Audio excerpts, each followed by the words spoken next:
The woman had been stranded on a deserted island for 10 days without food. After finally catching a few small fish, she surprisingly had no intention of eating them. Instead, she crushed the fish into pieces and dumped them all into the ocean. Then she picked up a sharpened wooden spear and stared intensely at the water, as if she were waiting for something. Before long, a shark was drawn in by the scent of blood. The moment she saw it, she quickly raised her spear, waited for the perfect opportunity, and struck with all her strength. Looking at the shark she had pierced with a single blow, the woman shouted excitedly in the water. Strangely, however, she didn't eat her catch right away. Instead, after dark, she hung the shark from a tree. She then hid inside a sand pit she had dug earlier and secretly watched from a distance, as if she were trying to lure something out. But as she waited, she accidentally fell asleep. When she woke up again, she was horrified to discover that the shark had vanished. All that remained was an empty rope hanging from the tree. At that moment, she realized there had to be another intelligent creature on the island besides herself. To prepare for any danger, she began searching along the shoreline for useful supplies. After only a few steps, she found half of the shark washed onto the beach by the waves. Seeing the terrifying claw marks covering its body, the woman froze in place. Those wounds clearly weren't caused by any ordinary animal. But what happened next was even more frightening. When she returned from the shore, she discovered that her companion's body had disappeared. Only bloodstained sand remained behind. She immediately realized that this mysterious creature wasn't surviving on fish alone. Fear instantly filled her heart. She hurriedly sharpened wooden sticks with stones, turning them into spears for protection. Then she cautiously searched the island for a place to hide. But after circling the island for hours, she found nothing. Just then, she heard a strange sound coming from a hollow tree nearby. Fighting back her fear, she slowly approached it and bent down to investigate. Suddenly,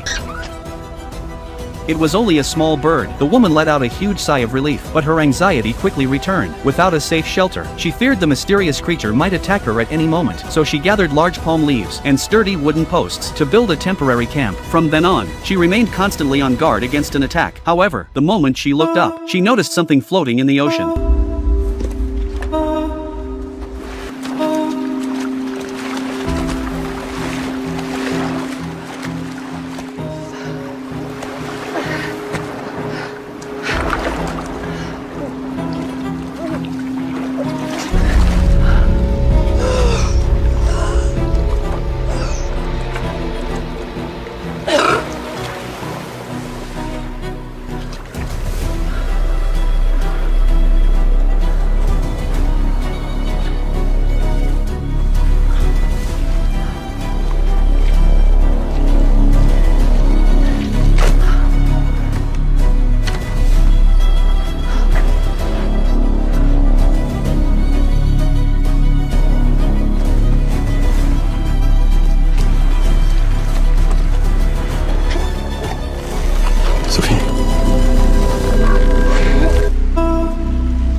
She realized she couldn't just sit around and wait. She had to find a way off the island, or sooner or later the creature would tear her apart. But aside from sand and rocks, there was nothing she could use to escape. Just as she was running out of ideas, she suddenly noticed a life jacket nearby. Instantly, a bold plan formed in her mind. She dumped all the clothes out of her suitcase. Then she stuffed the life jacket inside, worried it still wouldn't be secure enough. She tightened every strap and buckle as much as possible. Finally, she dragged the suitcase into the water. She hoped to use it as a flotation device to escape the dangerous island, but she had underestimated her own weight. Before she could even climb onto it, the suitcase flipped over completely. She tried again and again, but failed every time. The woman became completely frustrated. In anger, she slammed the life jacket against the ground. With no other choice, she temporarily abandoned her escape plan. As darkness approached, she hurried into the hollow tree she had discovered earlier. She hoped it would keep the terrifying creature from finding her, but when night finally came, the danger arrived anyway.